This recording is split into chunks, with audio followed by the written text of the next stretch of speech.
last Friday. We're gonna stay here in St. Martin, here in Antigua. Final words. Hello.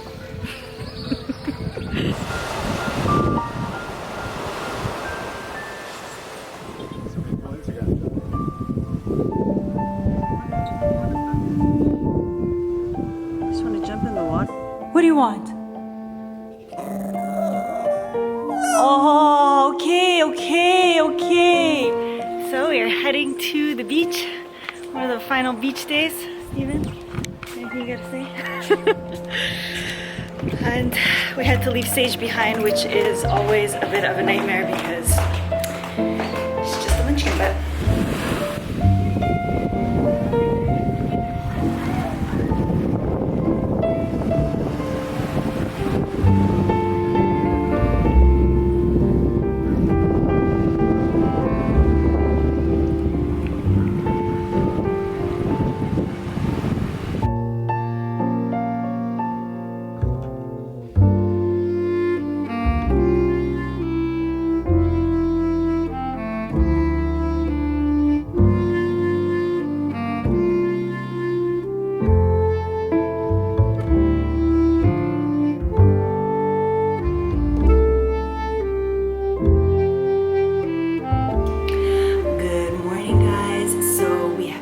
In Montreal for a couple of days now, a little bit over a week, still quarantining. Just got out of the shower, having my first morning coffee. It's been pretty weird being back, and not for the usual reasons. Like every time you come back from a trip, like there's a party that gets a little depressed. Oh, poor me. We just came back from the beautiful vacation. Yeah, I have a little bit of that. I would say the hardest thing, there's two of them. The first one is not legally being allowed to leave your house, which I think is crazy, especially with everyone who lives in condos. We live in a condo, we do have a balcony, but like going for a walk is part of my daily routine. Like even if I feel like I'm not really leaving the house, I always go for a walk. Like forward movement is really important, even when I work out. But I would say that the second, and for me the hardest thing, is I feel like I came back to a home that I recognize, that I vibe with, but like my office and my clothes, for the weirdest reasons, just none of it resonates with me. Like I feel like I came back to a stranger's closet, a stranger's office. I think, you know, part of it doesn't really matter, you know, clothes are clothes and space is space, but the other part of me just feels like, you know, the environment does impact you 40%, and if you don't recognize yourself in your own environment, it feels weird. And I would say that's probably the weirdest thing to come back to. Other things is also just noticing how like the cool parts also is like, first of all, obviously being back in your own bed. For me, that's like, oh, I love my own bed. It's big enough for the three of us because Sage sleeps with us, and like so many times with those Airbnbs, poor Sage got knocked around and she was just like, fuck this, I'm sleeping on the floor. We actually got worried because she always sleeps with us, and like when she started sleeping on the floor like normal dogs, we were like, oh my god, is she okay? Should we take her to the vet? Is she feeling depressed? Is she feeling like the series of questions was ridiculous. But you know, my husband and I did get a lot closer on that trip. Like I went through a spirit, like he's seen me go through spiritual awakenings throughout our relationship, but I went through a really deep one there, and he was there the whole time. I was cut off, like I had cut myself off from the world, and like, you know, seeing me practice like my EFT and like doing all these things and meditating, and just like, it's not like he didn't know before, but now it's like I was doing the whole thing always in front of him. I was journaling and sharing my thoughts. And so that, and like us literally now being together every single day for a whole year or more, if like, and then having that separation from there, from Antigua, and coming here, it's like for me, and I don't know which of you women can relate, you know, like I've shared multiple times with you that this is the first time in my life that I have like this type of family unit that I'm building, and it's continuous. I have to continuously remind myself, like I catch myself often being like, wow, like this is really beautiful. Like I don't know, and maybe it's gonna happen for the rest of my life. I have no idea. I've done another set of healing with my spiritual healer Terry Ann, where we went into my ancestral sexual energy. Mom, if you're listening to this, or in-laws, if you listen to this, out.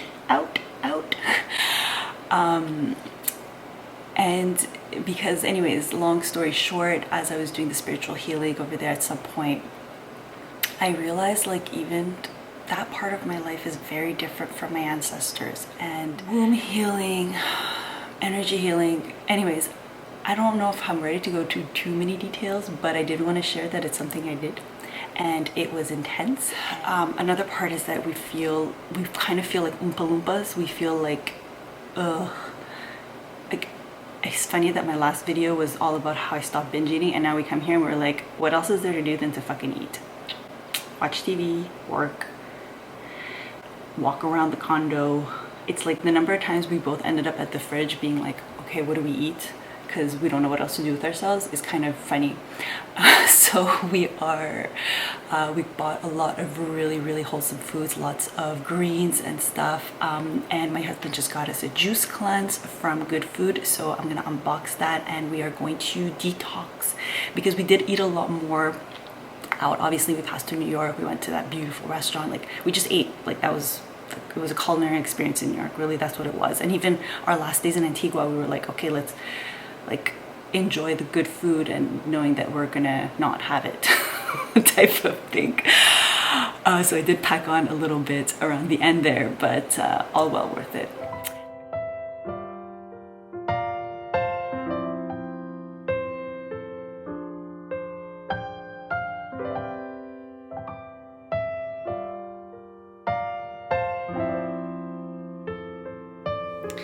Okay, so we got 4 meals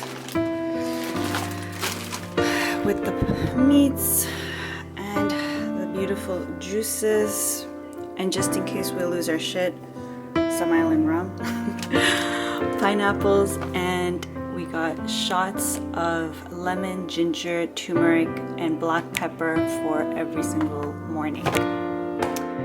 Very excited about this.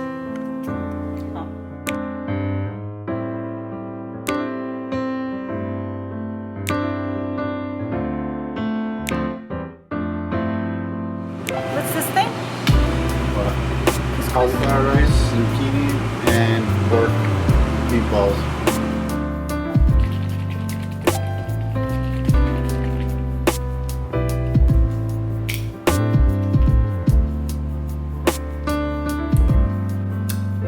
Oh yeah, that's the stuff. Huh? It's so good. It's the best.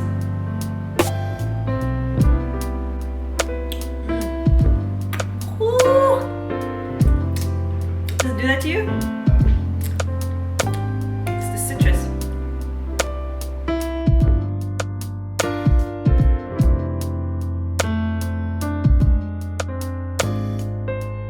What's up, everyone? So this is day 12 of quarantining.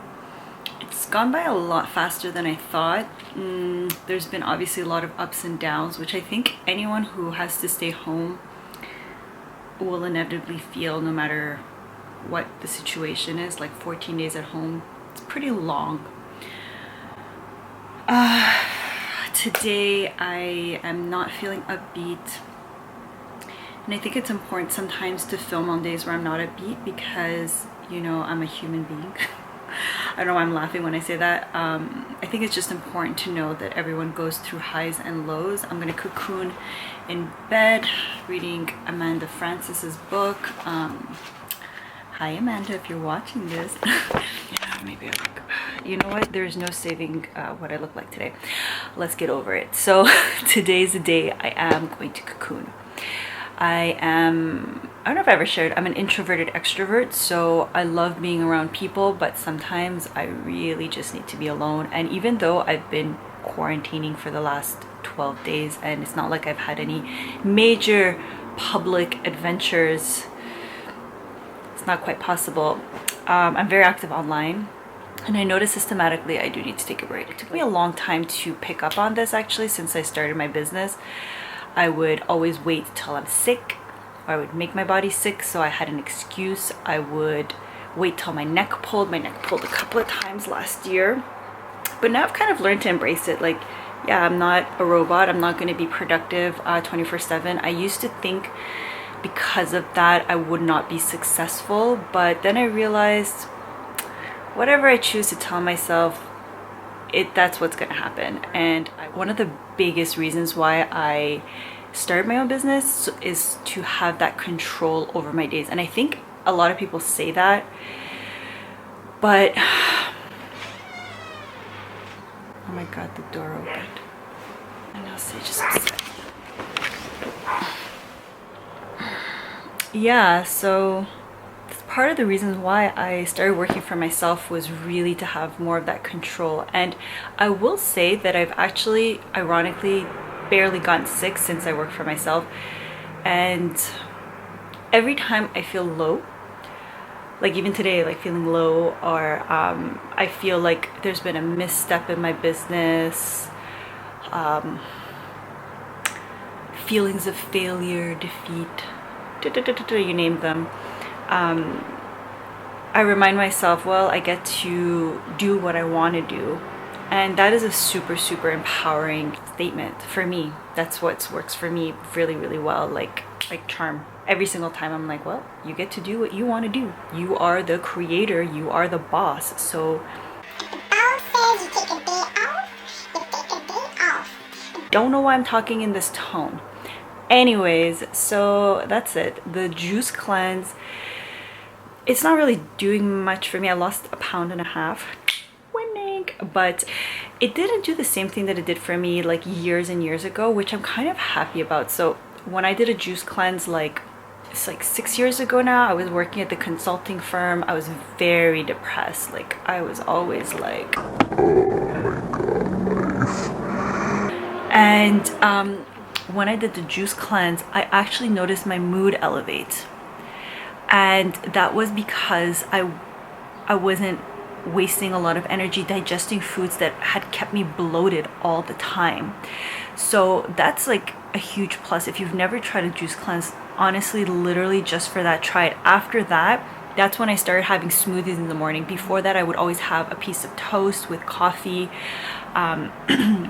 various things on the toast, like almond butter, like healthy things. It was still healthy, but I realized when I start my day with carbs, I just don't feel good. And so it's like such a little thing to notice, but it's been such a game changer to start my mornings with a smoothie, something liquid. It helps me feel better. And when you feel better, obviously it's easier to think better.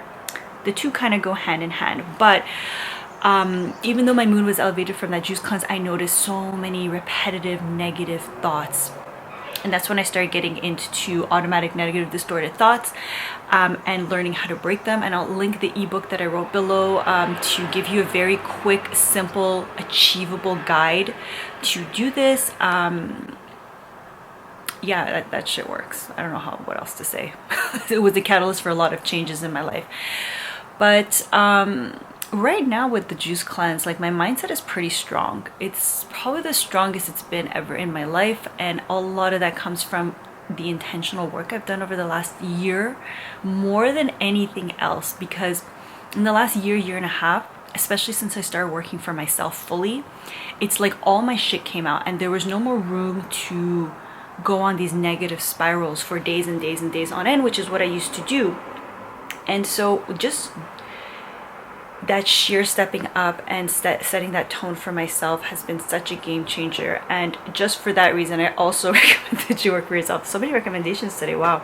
For someone who feels really low and introverted today, I'm sure telling you what to do.